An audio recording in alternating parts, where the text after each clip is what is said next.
Good evening बच्चों, मैं उमेश राय, आप सबों को my study point official channel पर स्वागत है। आज मैं बिहार बोर्ड की सबसे इम्पोर्टेंट थ्योरम थेल्स प्रमेय के बारे में बताने जा रहा हूँ।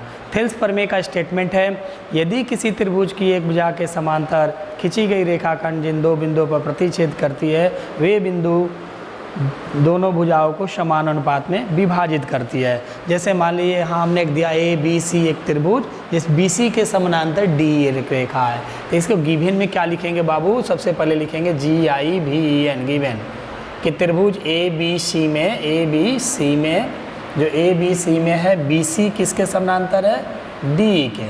और आपको साबित क्या करना है बाबू? टू प्रूव में कि जो डी और ई, जो ए बी को डी पर और ए सी को ई पर काटा है, तो यानी ए डी अब बटा क्या हुआ? D B. ए डी बटा डी बी किसके बराबर होगा? ए ई बटा ई सी को। इसको हम प्रूफ करने के लिए कंस्ट्रक्शन कर रहे हैं। क्या कर रहे हैं?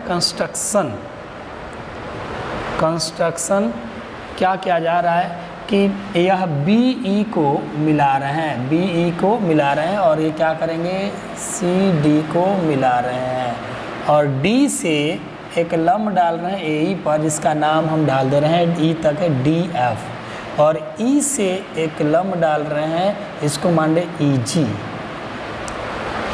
यानी कंस्ट्रक्शन में क्या किए कि DF जो है लंब है ए पर, तथा EG जो है लंब है AD पर, और BE को मिलाया, BE तथा CD को मिलाया। यानी त्रिभुज ABC में इसके समानांतर है, और ये हमने कंस्ट्रक्शन कर दिया। अब इसका प्रूफ हम बताने जा रहे हैं। बहुत आसान है, बहुत इजी है। प्रूफ को देखिए, ध्यान दीजिएगा। हम लोग जानते हैं कि किसी त्रिभुज का क्षेत्रफल 1/2 आधार गुने ऊंचाई होता है। तो यहाँ एक त्रिभुज ADE, तो इसको हम लिख सकते हैं क्षेत्रफल के लिए AR, एरिया ट्रायंगल ADE।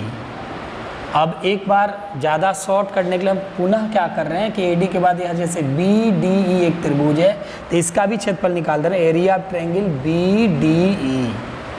तो किसी भी त्रिभुज का क्षेत्रफल 1/2 आधार गुने ऊंचाई, तो ADE जो ट्रायंगल है, इसका आधार हम माने AD, तो इसका ऊंचाई क्या होगा? EG। 1/2 आधार गुने ऊंचाई, यानी 1/2 आधार हुआ AD, और इसका ऊंचाई क्या हुआ? EG। पुनः हम क्या कर रहे हैं? त्रिभुज है BDE, ध्यान से देखिए, BDE एक त्रिभुज है, तो BDE का आधार यदि BD माने तो ऊंचाई क्या होता है? इसके शीर्ष से किसी पे लंब डाल दे, माने इसको इमेजिन किए कि आगे बढ़ा है, तो EG इसका भी लंब होगा, तो यानी इसका हो जाएगा 1/2 आधार यानी BD, और ऊंचाई क्या हुआ? EG। EG से EG कट गया, और 1/2 से 1/2 कट गया, तो यानी क्या हुआ? AD बटा BD। इसको हम माने फर्स्ट। और इसी प्रकार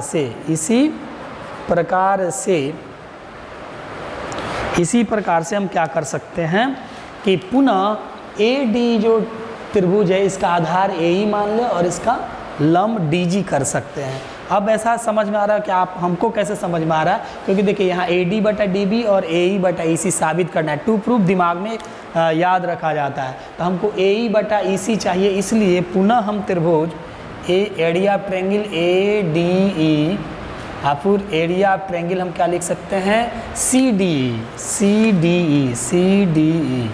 तो इसका भी क्षेत्रफल 1/2 आधार इसको मान लिए AE, तो इसका ऊंचाई होगा DF। तो AE गुने क्या हो गया? DF। 1/2 आधार गुने ऊंचाई, इसका हुआ CDE जो त्रिभुज है, इसका आधार हो गया EC, तो इसका ऊंचाई क्या होगा? ये DF। 1/2 EC गुने DF। फिर उसी प्रकार DF से DF, 1/2 से 1/2 कैंसिल हो गया, तो AE बटा EC, इसको हम माने सेकेंड।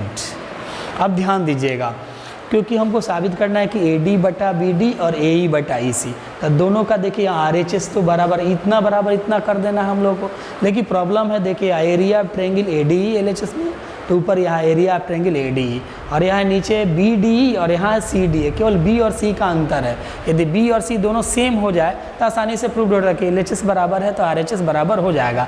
लेकिन अभी ऐसे मैथ में तो ऐसा ही नहीं कह सकते हैं। अब इसको BDE और CDE दोनों सेम है, इसके लिए क्या करेंगे? यहाँ ध्यान से देखिएगा, BDE त्रिभुज है BDE, यदि देखा जाए इसको BDE, है CDE, दोनों देखिए, तो यह BE और डी दोनों एक ही समांतर, दो समांतर रेखाएं हैं और एक ही आधार, डी से एगो बना है, डी से एगो बना है, दो त्रिभुज एक ही आधार से। तो हम लोग जानते हैं प्रमेय से, 9th के थ्योरम से हम लोग जानते हैं कि एक ही समांतर रेखा है और एक ही आधार से बने त्रिभुज का क्षेत्रफल बराबर होते हैं। क्या होते हैं यहाँ लिख देंगे, चूँकि हम जानते हैं कि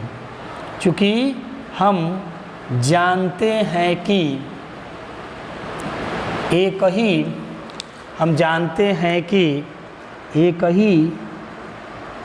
ही आधार और समांतर रेखा के बीच बने त्रिभुज का क्षेत्रफल बराबर होता है। क्योंकि हम जानते हैं कि एक ही आधार और एक ही समांतर रेखाओं के बीच बने त्रिभुज का क्षेत्रफल बराबर होता है। इसका अर्थ हुआ कि एरिया ऑफ ट्रायंगल BDE बराबर, इसका अर्थ है एरिया ट्रायंगल BDE बराबर एरिया ट्रायंगल CD। तो जैसे ही त्रिभुज का क्षेत्रफल बराबर है, तो यदि LHS को हम ध्यान से देखेंगे तो एरिया ट्रायंगल ADE है, एरिया ट्रायंगल BDE है, area triangle ADE, area triangle CD।